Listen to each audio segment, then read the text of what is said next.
Hello दोस्तों, स्वागत है आप सभी का डेली फोकस न्यूज़ में। खेसारी लाल यादव, इस वीडियो में हम खेसारी लाल यादव के बारे में बात करने वाले हैं। जी हाँ, खेसारी लाल यादव का गाना कुछ दिन पहले आया था, लागे लू जहर। काफ़ी धमाल मचाया, काफ़ी बवाल मचाया।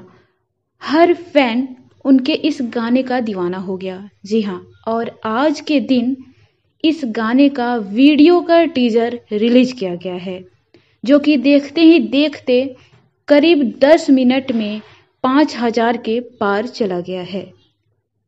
इस गाने में अपनी सुंदर आवाज दिए हैं खेसारी लाल यादव और आप सबकी चहेती, जो आजकल हर किसी की जुबान पे चढ़ी हुई है, आप सबकी चहेती शिल्पी राज।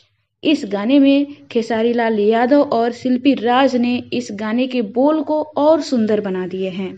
इस गाने को लिखा किसने है, ये भी हम इस वीडियो में आपको जरूर बताएंगे।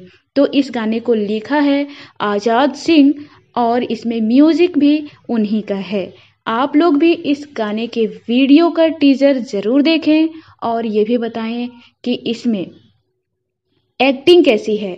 इसमें खेसारी लाल यादव और श्वेता माहरा ने अपने डांस का तड़का लगाया है। गजब का डांस है इस गाने में इन दोनों का। टीजर से ही पता चलता है कि गाना काफी बवाल मचाने वाला है।